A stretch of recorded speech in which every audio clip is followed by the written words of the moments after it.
Microphone here for Phyllis.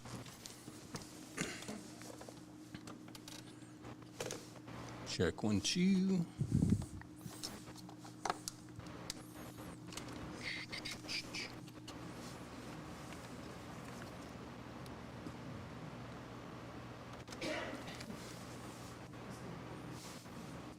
Check 1, 2. All right.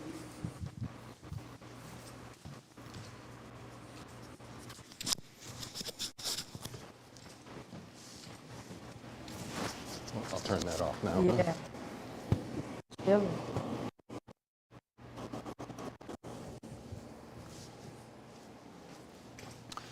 All right, welcome, and we appreciate you all coming out tonight. We know there are options, and you have chosen to spend some time with us. This is the Louisiana, check that, the Lincoln Parish Museum, the continuing sesquicentennial sanctioned event of a Chautauqua series speech that Phyllis Miller has so graciously said, I want to do it again. Last time she did it, March 11th, boy, loaded with information that a lot of folks didn't know a lot of things about, and that's the beauty of what these Chautauquas are, is to help everybody. Ignorance is curable. The reason why a person's ignorant is that they don't know the information. Stupidity is a choice, but I mean, we'll leave that for another time.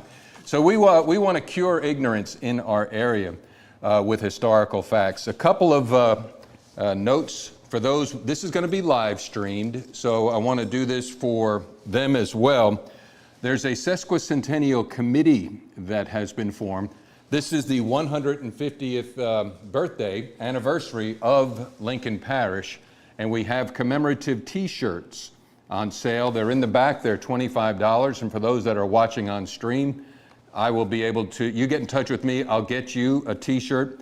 And we have these beautiful coins, man. Wesley, the more I have these coins, the more I'm in appreciation of them. And these are pretty solid coins, and they're commemorative coins. On the front, it is the Lincoln Parish Sesquicentennial, and on the back, it has remembering the past and looking to the future. At the front, and what I also love is the fruit is in the seed, and the seed of Lincoln Parish, we have found, is education, because it is not a coincidence we have two prestigious universities in one parish, Grambling State University as well as Louisiana Tech University.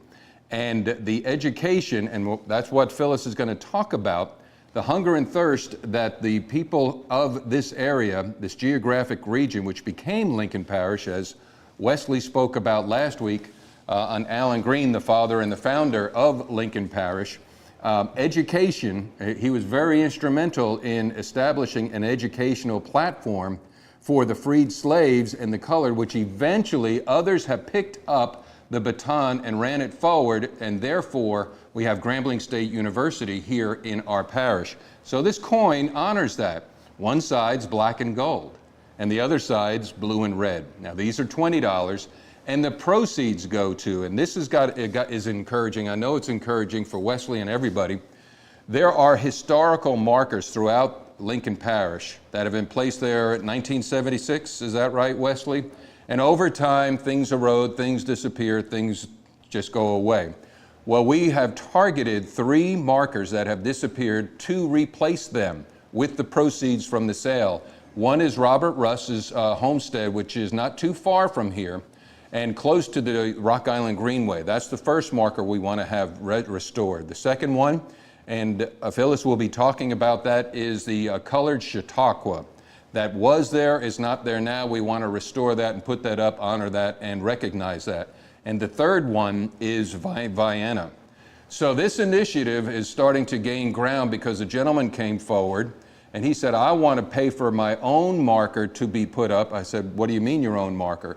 Well, I am the great-great-great-grandson of John Stowe, and the Stowe Cemetery up on Farmerville Highway 6 miles north of I-20 is gone. And he says, I'm doing this for my grandchildren. Now there's a man with vision and understanding, and so remembering the past and, what does it say, looking to the future? So those coins are here. So we're just highly encouraged. When people see a need, they fill it. We have a Facebook page, if you would be so kind to follow us there for information.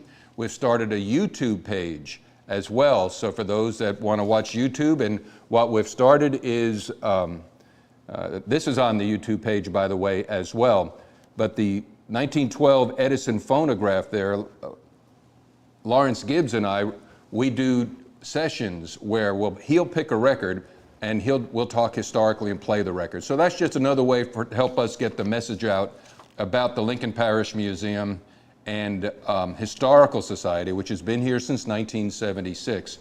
So I call this our second Renaissance. We're resurrecting from 3 years of COVIDity and breaking out of all of the cacophony and confusion, but I'm highly encouraged. So please help us pass the word about who we are, what we're trying to do, and by the way, that includes you. What does that mean? If you have any ideas to make this place even more of a place and space of relevance for all of Lincoln Parish, generational, racial, that's who we are, that's what we want to do, get the information out. We are equal opportunity ignorance destroyers. I just made that up. All right, so with Phyllis, you just take it over and do what you do so well, okay? Phyllis Miller. Okay. All right. Thank you. Thank you all. Okay. Well, good evening, and thank all of you for attending my second presentation on the Louisiana Colored Chautauqua Corporation. I'm very appreciative of the opportunity to talk about this because it reflects the visionary spirit of the people who founded and settled Grambling. But the Chautauqua is also, the colored Chautauqua, is also a contribution to Lincoln Parish. So it's important that it's being talked about in this sesquicentennial year. So I'm just happy for that opportunity. But before I talk about the colored Chautauqua, I want to say just a few words about what the Chautauqua movement was about. The National Chautauqua movement, which was led by Methodist and Episcopal church leaders, began in 1874 in Chautauqua, New York, and thus its name. And it became the model for all the Chautauquas that spread across the nation. These two ministers wanted to create a program. It was a summer program to train church leaders and especially Sunday school teachers. They wanted to improve the Sunday school teacher training. But when they started the movement and was focused on that, they began to understand that people wanted more than just that kind of training. They wanted additional kinds of education. So then teacher training became one of the pillars of the movement. And then they added, since you're bringing hundreds of people together in the summer to do this training, then they added recreation and they added entertainment to it and cultural component to it as well. And then as people began to see the success of that movement, it spread all across the nation. So many places had their own summer Chautauquas that focused on the same themes as the original Chautauqua movement. But the overall intent of the Chautauqua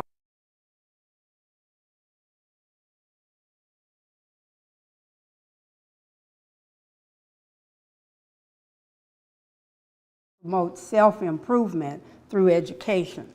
Now, Louisiana had only 2 Chautauqua programs, one in Ruston, and the one in Ruston was called the Louisiana headquarters for the Chautauqua, or the Louisiana Chautauqua Society.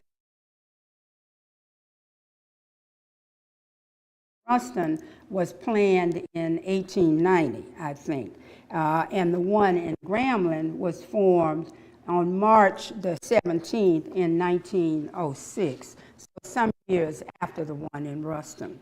And when the one in Grambling was formed, it came about at a time when the Ruston Chautauqua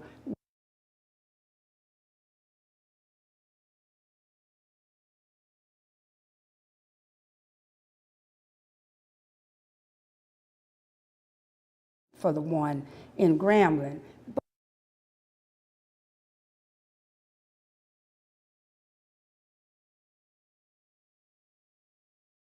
Parish. Now, before I really get into the colored Chautauqua, I think it's very important for us to understand what was happening in Grambling at the time that it was created. And in the years preceding its founding, Grambling's community was started by the freed slaves who moved to that area or migrated to that area after emancipation. And obviously these were people who began really with nothing. They had nothing. But they migrated to that area, and it turned out to be a very fortunate thing, not only for them, but for the parish in general. At the time that Grambling's freed slaves moved to that area, the area that they stopped in was the area out by Mount Zion Baptist Church and the Liberty Hill Baptist Association, which was called the Allen Green community.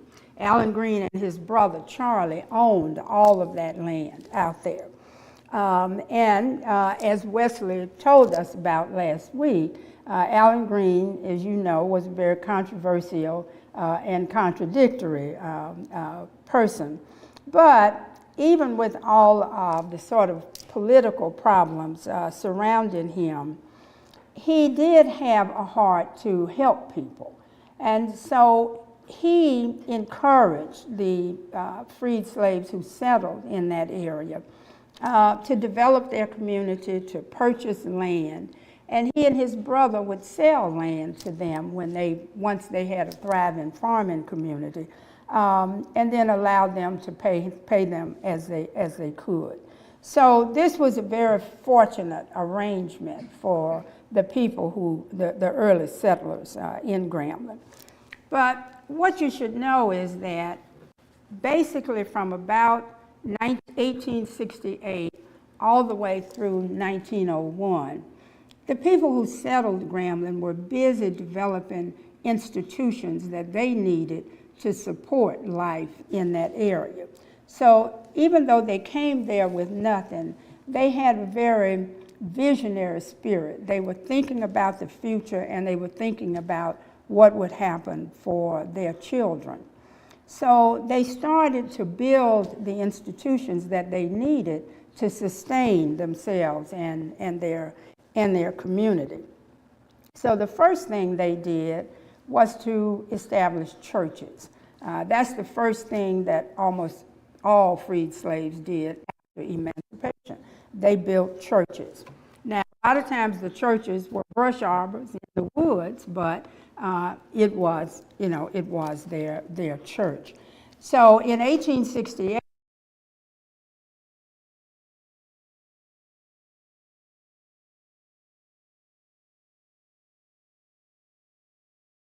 area, but not many miles. So it predated the formation of Lincoln Parish.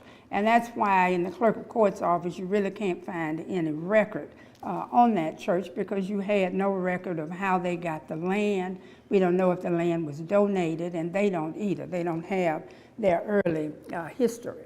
But by 1873, when they built another church, we do have the conveyance for that. I have found that in the clerk of court's office. But Mount Zion is sort of considered Grambling's mother church because it nurtured the development of other churches, and two main churches that they helped to create are New Rock Valley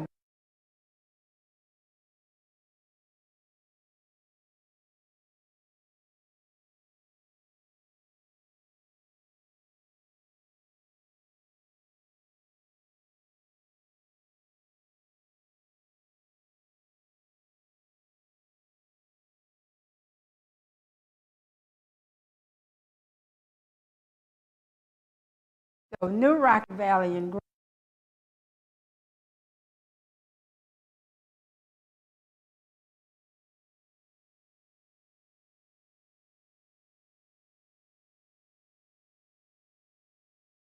that every time we get together, we mention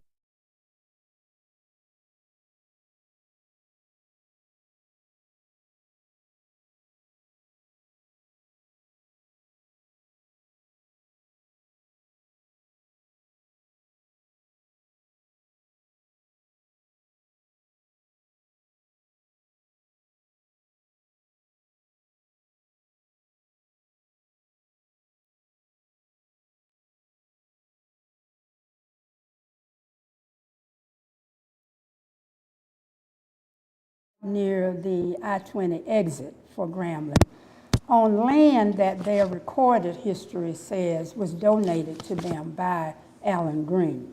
And I have also seen a conveyance where Mrs. Mahala Green gave Lewis Temple another piece of property, some years later. So Alan Green was helpful in that regard as well.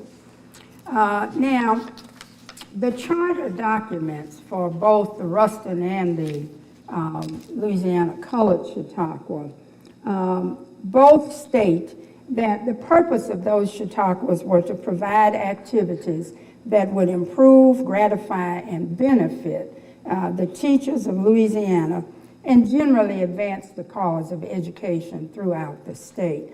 So, you've heard from time to time here that there was a real emphasis on teacher training as a pillar of the Chautauqua movement.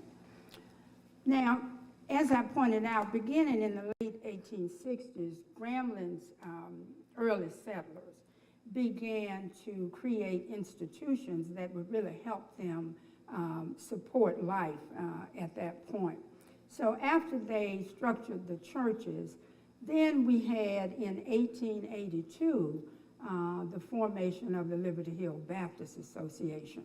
They started in a place called Knowles, Louisiana. Now, I assume that's right outside of Grambling somewhere. It's supposed to be not far.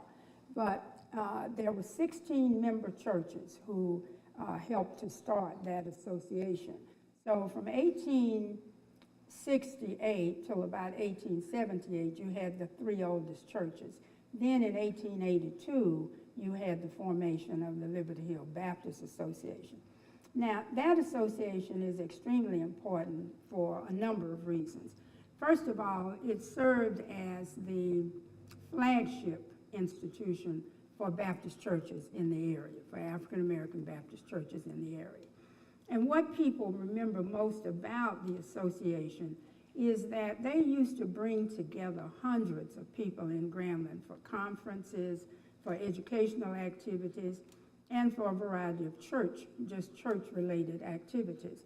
And one of the things that people loved the most was the association would always have a big parade when they would start.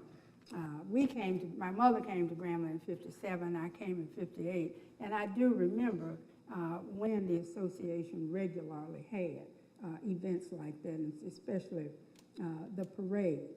But not only did it serve as the flagship institution for African American Baptist churches in the region, but it was also instrumental in the formation, in the decision to create the school that would become Grambling State University.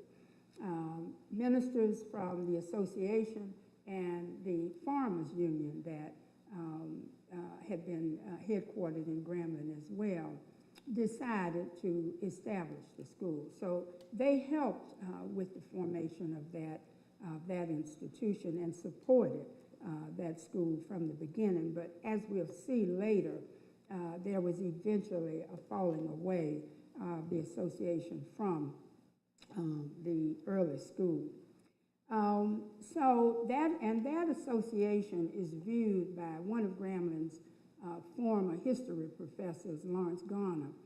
He has said that one of the other most important things about the Baptist Association is that the political networking that occurred as a result of its outreach all throughout this region with Black Baptist churches is one of the reasons that Grambling became a focal point for African Americans in the early stages of its development, is because the association was so connected to so many African American churches in the region.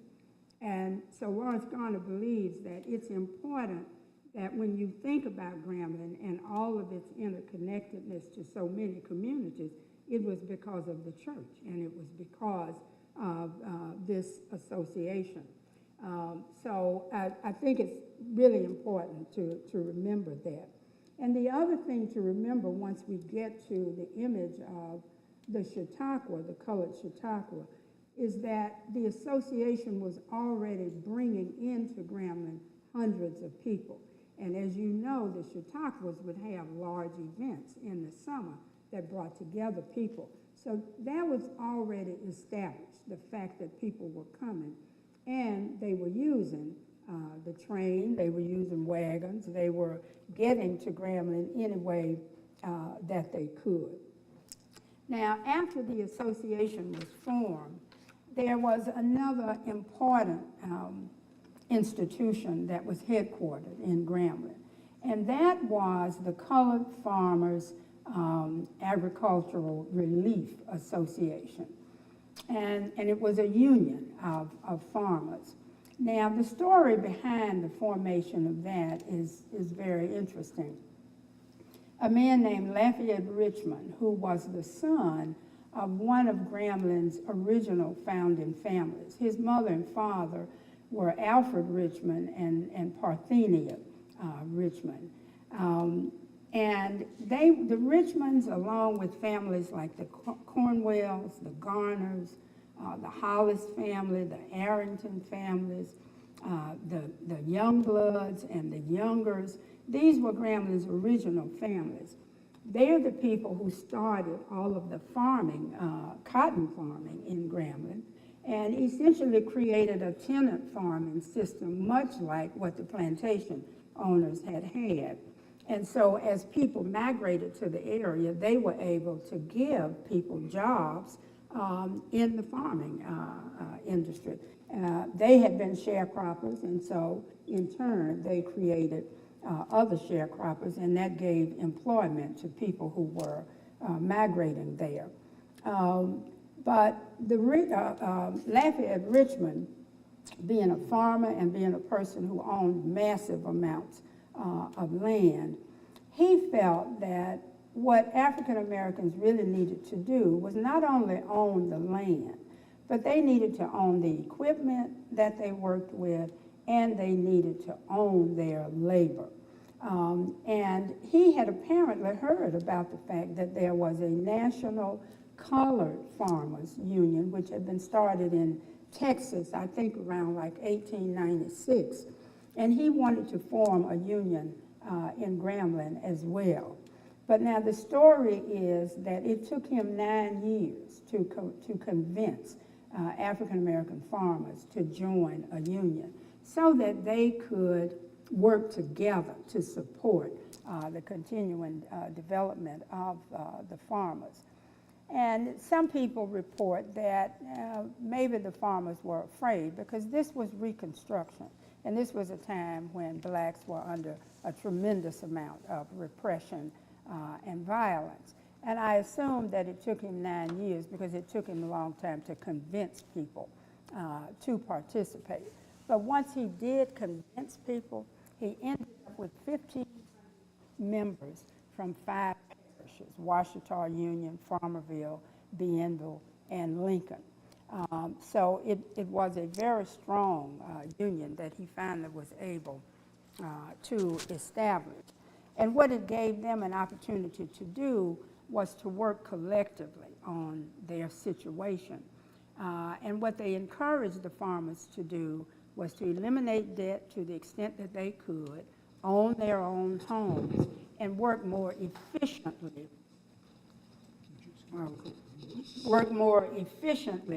in managing their farming and in managing their money as well. And Richmond was known as such an excellent farmer and real estate agent because he was selling land everywhere.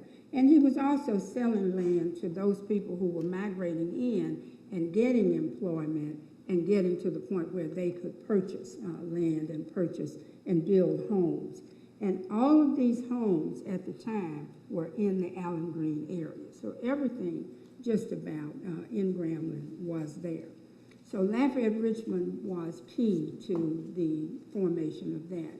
So now you've got churches, you've got an institutional support for the churches, meaning the Liberty Hill Baptist Association, and now you've got a farmers union.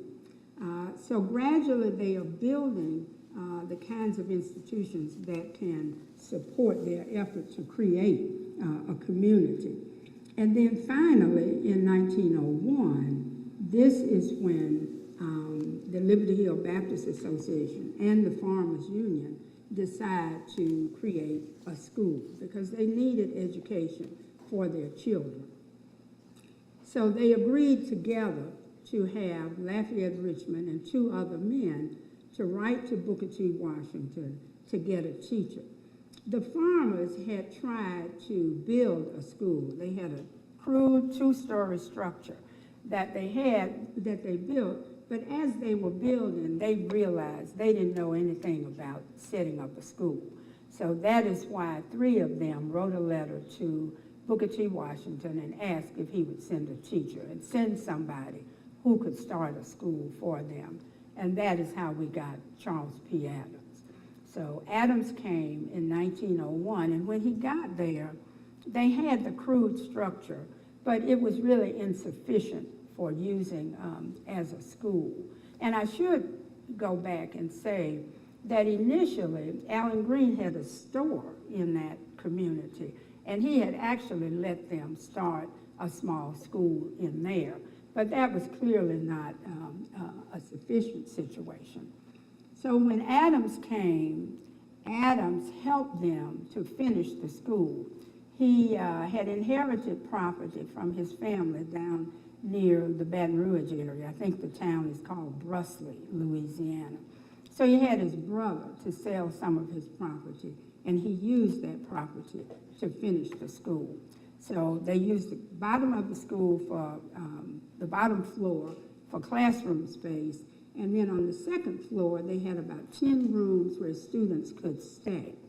But that was because a lot of the farmers were sending their students to school, their children to school there, but they couldn't come back and forth home, so they would need somewhere to stay. So he did have some room for that. So now you look back and you've got your churches, you've got a place where people can nurture their faith, you've got institutional support for the churches, and then you have a farmers union, and that is a way for them to control their work environment. And now we've got education.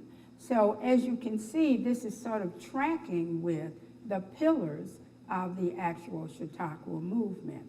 And it's not that they are thinking of the Chautauqua, but they are just thinking about what are the building blocks of a community? What is it that we need to sustain community life? And so these institutions came before the Chautauqua. So by 1901, you've got a school in development.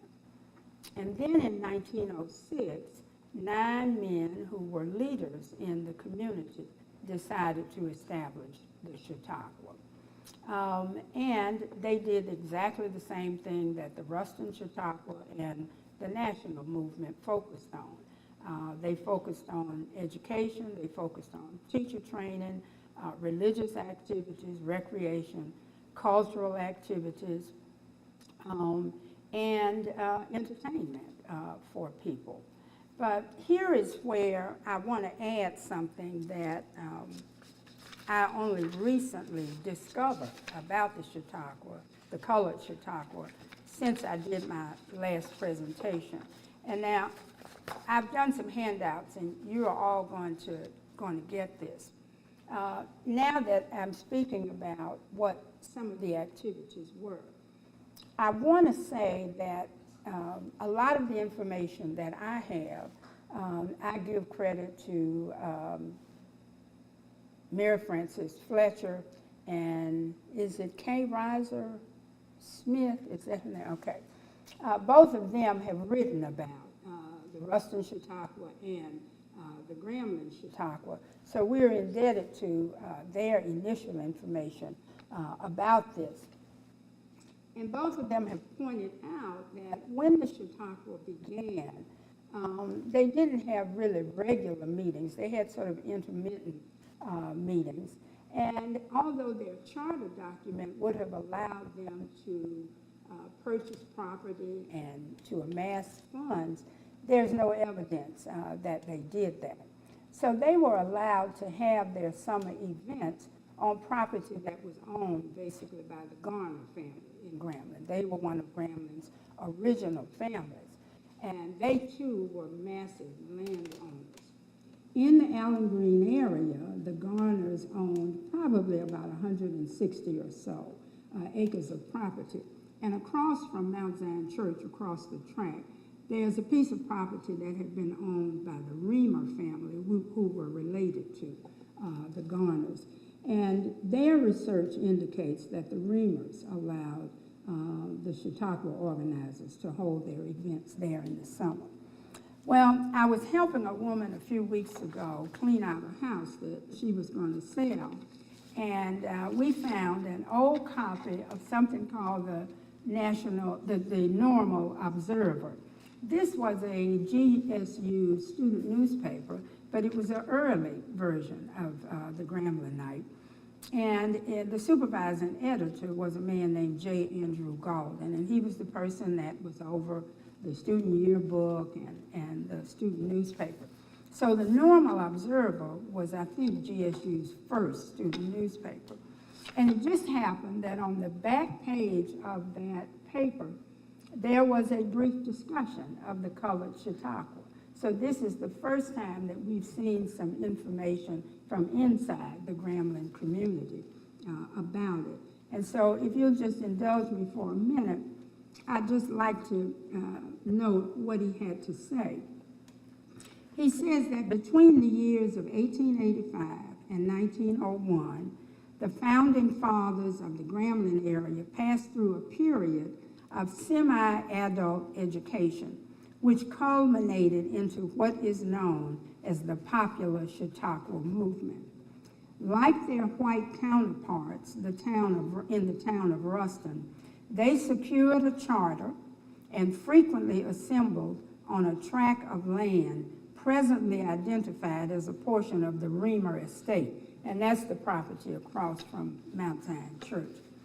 And some of the activities that he lists are recreation. They had picnics, they had baseball games, they had foot races, public announcements, 1900s June celebrations, which probably would have been Juneteenth, were the order of business on occasions like this. So this gives us a broader picture of what they were doing, but it also tells us that the activities were frequent. The information that we are missing, we know that it started in 1906, but we don't know exactly the date that it ended. We have a date that the Ruston one ended, but we don't know when the Grambling one actually ended. But we know that it was started as Charles Adams was continuing the development of the school that he founded, but away from the Allen Green area. By this time, Charles Adams and the association had split. The association wanted one direction for the school. Adams wanted something entirely different. But the Chautauqua is there in 1906, so it is beginning its development just as Adams was changing course with the development of the school that became Grambling State. Now, the way that people were coming there, as I pointed out, was by the train. And he says, instead of stopping at the present site, the VS&P, which was the Vicksburg, Shreveport, and Pacific Railway, trains stopped at what was known then as the old Mount Zion crossing. So the first train stop was right across from Mount Zion Church. And the university has a picture of when Adams first came, he got off at that stop, and they show him getting off at what now we know was called the old Mount Zion crossing. And he says here where a switch track had been built for the trains to change engines. So that gives us, I think, a broader picture of what was going on with the Chautauqua. So this was just really a fortunate find. I mean, we were actually throwing away a lot of stuff in this house, and just lots of paper And one of the people who was helping came across this and asked, would this be of interest? And once I read it, I said, yeah, it really will. So I was happy to be able to get that to share. And I did make copies so that everybody can take that home with you. So now we know that this was a very active group of people, and they were really having lots of activities. And for this to come on the heels of all of this 30-some years of institution building, what the Chautauqua was able to do, or the colored Chautauqua was able to do, it was able to bring people together around education, around religion, around entertainment, recreation, and cultural expressions, which really are all the elements you need to have a society, to have what a society looks like. And so the Chautauqua was able to project in its summer events the ideal of community that the freedmen and their families had been trying to build for all of those years, going back to 1868. So this was, as he said, the kind of culminating event that really showed us what had happened in that community. And here were all of these people in these beautiful summer events, sort of representing an engaged and enlightened group of people who had sort of arrived. And that's what the image of the Chautauqua was creating. It was creating what they had been trying to develop all of those years. And by now, they have all the elements of a strong and functioning society. And the Chautauqua was able to project that and to do it frequently. So people could then see, here is what we can accomplish if we work hard. And if we remember that we have to take care of ourselves. They had come through a turbulent period, the Reconstruction era, but they didn't bemoan their situation. They just got to work. That's what they did. And they got to work with what they had. They didn't have a formal education, but they knew their children needed an education. So they started a school. But they had a lot of knowledge, and they had vision. And they pursued that vision very vigorously and continuously until they got Grambling to a point that they had institutions that not only supported them, but those institutions still exist. The university is there, the Liberty Hill Baptist Association is there, those churches are there, and that's what they've been able to create. So that's sort of really the colored Chautauqua in a nutshell, but it was the natural next step because then it was able to project everything that they had been trying to create for all those years. So, thank you. Okay, all right. Now, I do want to tell you that, we have the brochure that I created, and this is the piece that I just quoted from, but I have some other pieces for you too. Chair, can you? The colored Chautauqua, that's what we don't really know, but I think that it lasted at least a few years after Adams moved the school to the site where GSU is now. The Liberty Hill Baptist Association pastors wanted a school that focused mainly on training pastors. That's what they wanted. The school was co-ed or different? It was co-ed, but Adams wanted a school modeled off of Tuskegee. He wanted a school that focused on helping the community folks improve their living conditions, because when he came, he said in an essay, I think that he wrote later, that when he came to Grambling, he could see that the people were in dire need of education. He felt their diets needed to be improved. and that they needed to learn how to be more efficient in their living conditions.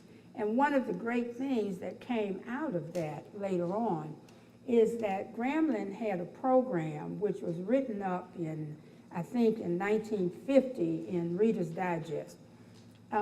They created something called a field services unit.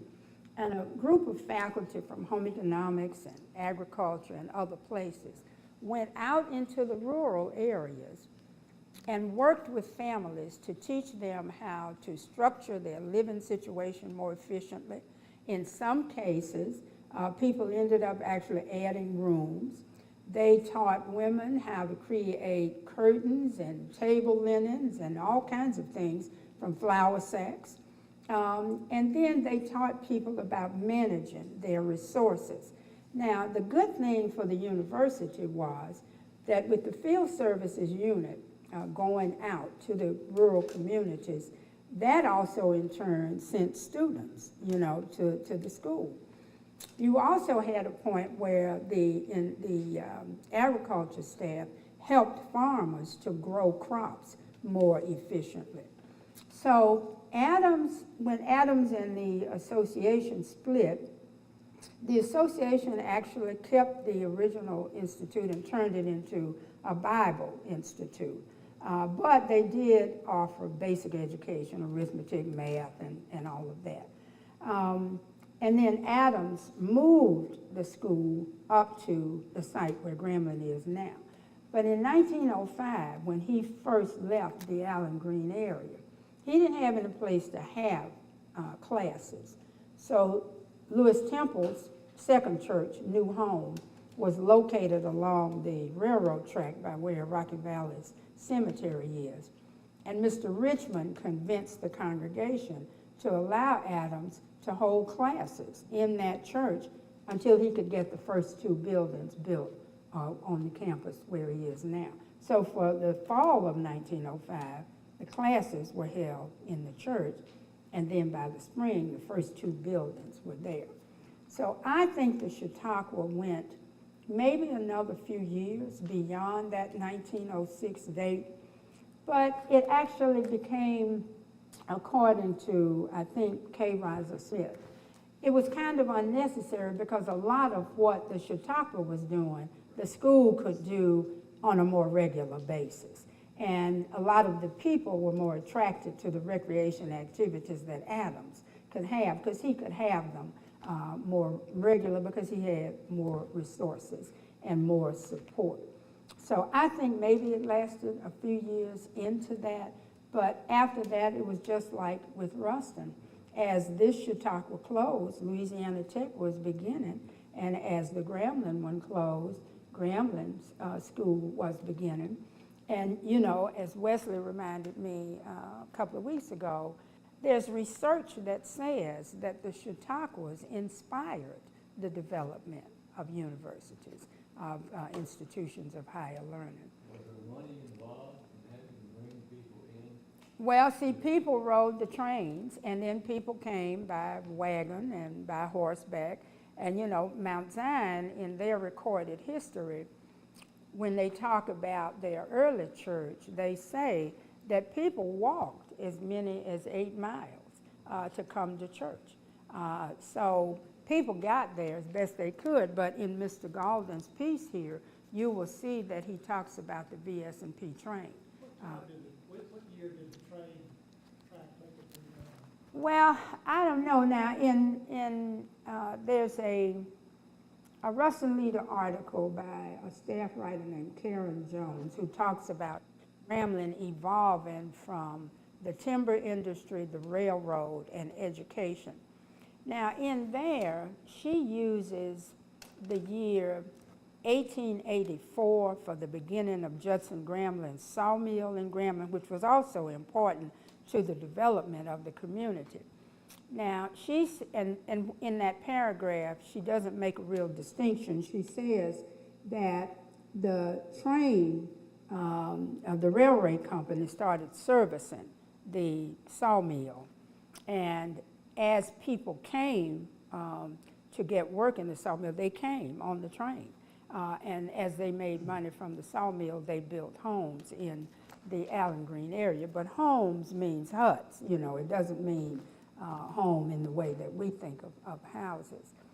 So 1880s, you know, somewhere in there. But now I like the date 1900 for Judson Gramblin's sawmill, and I have another handout for you that will say that he put it there in 1900, and here's my reason. Most of the research we have says that he had the sawmill in Grambling for 10 years. Now, I have found online that Judson Grambling in 1909 became joint owner of the Durham Grambling Lumber Company in Poplarville, Mississippi. So if he was in Poplarville, Mississippi with a lumber company in 1909, it would make sense that he would be scaling down a sawmill here. Poplarville is down there near New Orleans. So it would make sense to me that he would have been scaling down this business.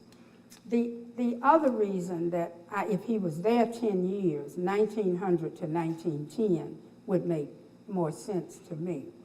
But the other reason is that in reading some materials about the timber industry in Louisiana around that time, that was called the boom years for the timber industry in this state. But there was also, and a lot of these people who owned sawmills were absentee people. They might have been Northerners. The philosophy for a lot of the sawmills was cut and get out. Get as much of the timber as you can and clean out that area and then move on to someplace else. But in many towns in Louisiana, it left them devastated because that was the source of employment for a lot of towns. And once the sawmill owners would close the mill and move on someplace else, that left the people devastated. In the case of Grambling, whenever he moved on, it didn't leave Grambling devastated because the farmers had a very thriving cotton farming business. And then as Grambling State, as the school that became Grambling State started to develop, businesses appeared in Grambling. You had in our little village area, you had restaurants beginning, you had people, you had a huge general store there owned by a woman named Mrs. Florence Reed. J. Andrew Garland describes that store as an institution in Grambling because you could get everything from sardines to the children's Christmas toys in there. And by the time you had that beginning, Grambling had a post office. And in the brochure you're going to get, you have a color picture of the train stop with a mail crane, and where the train would just pass through and grab the mail out of in a bag and keep going, and it would do it a couple of times a day. And Mr. Galden said one of the biggest sources of entertainment for people in Grambling was running to meet the train, you know, because they wanted to see who was coming back and where had they been for one thing. Just understand that Mr. Grambling gave land for the building of the school. Well, When did that take place? Well, see, I don't know exactly. Now, it's interesting you asked me about that because I just recently asked Jackson Matthews, who is in the Geographic Information System for Ruston. And Jackson can look up old tax records and try to find who owned what. And he wasn't able, he did tell me that he found lots of land that Judson Grambling owned. And I assumed that they donated some land to the university because you've heard that, but I don't know the exact dates. But now, if he was there, even if we use the 1884, and some people say that he started the sawmill in 1887, but if he was there 1884, and let's say 10 years, you know, from that, in my mind, it would have made sense. People say that he bought the sawmill land from the Richmonds, because the Richmonds had land everywhere. If you go in the clerk of court's office and you look up Lafayette Richmond, it'll be page after page after page. And he inherited land from his father as well. So supposedly, Judson Grambling bought the sawmill land from him, but he also bought a tremendous amount of land in Grambling as well. So it's likely that he did give them some land, because plantation owners sold Grambling farmers some land, but they also donated land to people in Grambling as well. They did. Allen Green, donated land to Lewis Temple, and then his wife donated land later to Lewis Temple Church. So all of the things you'll read will say that the plantation owners donated some of the land that Grambling has, but the majority of it was purchased through the farmers there. Mm-hmm.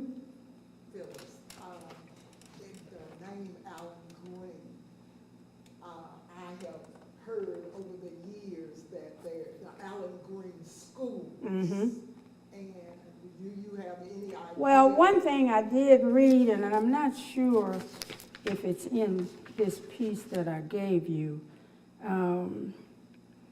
but I read something recently that said the first school was called the Allen Green Subscription School. A subscription school, I looked it up, is a school where basically you pay in advance, I think, for the person to go there. But now, remember that this also tells you that the Allen Green and his brother encouraged blacks to buy land, but they let them pay as they could. But the first school, and some people say that actually the school started in Allen Green's store. He had a store out there in that area, but he owned everything out there. You need to understand that.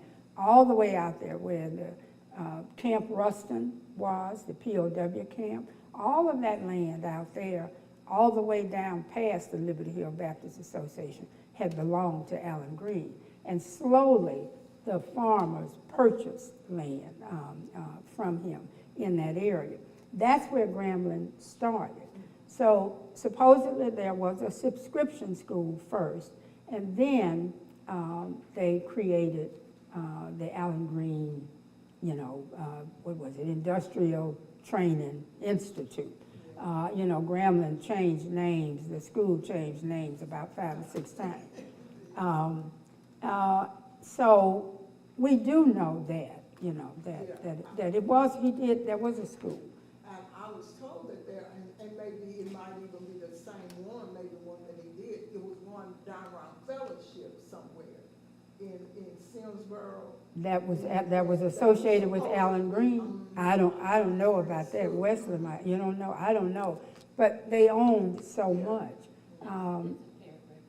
that says about the subscription school. I knew that I had read that somewhere. My poor little mind is not doing well. Yeah, they are not publicly supported. That's why you had to pay. When I looked up the definition, it says you had to pay in advance because you didn't have public support. And see, it took a long time before Grambling, the school that became Grambling, to get state support. The Lincoln Parish School Board was supporting it for a while, but eventually they asked the state to take it, because, but the Lincoln Parish School Board had a lot of schools, elementary schools and public schools, all throughout the parish. They had a lot of black schools. And one that I've looked for in 11 years of their minutes that I can't find, there was a school in Grambling that we all didn't know anything about, and a school called Friendship.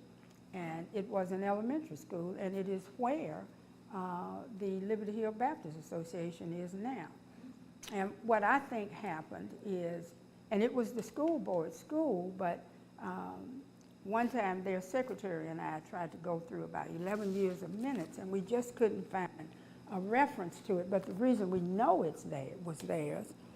They have these big blue index cards that were called pupil records. And I gave them names of people that I knew had gone, that I had learned had gone to the school.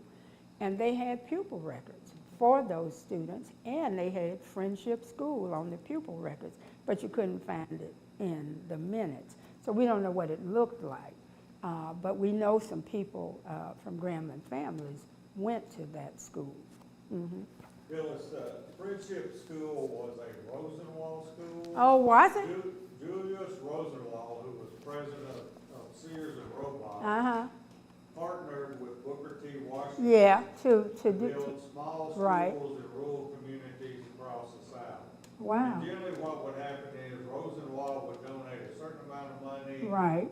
The African-American citizens would donate part Right. of the money, and then either white citizens or the public school board would donate money. And they built these little 2 or 4 Right. room school One houses. teacher and 2 teacher schools, yeah. And, you know, those lasted until the public school system started providing Right. African-Americans education. Well, see, I'm glad to know that because we didn't find that in their minutes. You know, we were trying to figure out when was it, you know, put there. We estimated that it might have been put there at the closing of the Liberty Hill Baptist Association School, which closed in 1928, so somewhere around 1929. All the Rosenwald schools were built in the 20s. Okay, so then that makes sense. Yeah, it does. In the area up in Liberty Hill, I mean, it might have been a Rosenwald The school. Rosenwald School at Liberty Hill. Yeah, it was called Sunshine School maybe or whatever. But my grandmother went to school in that area. And then later on, we built a school in Liberty Hill, which I went to. It was we had maybe 6 rooms to it. So I went to that school as well in the Liberty Hill area. Yeah, the reason I'm very familiar with 1 and 2 teacher schools, my grandmother taught in a 2 teacher school in rural area in Mississippi. And my mother was supervising rural schools, so I had to stay with my grandmother, so I went to school with my grandmother. And so they would get there, she and the other teacher would get there probably about 5 in the morning, and they'd get the place warm.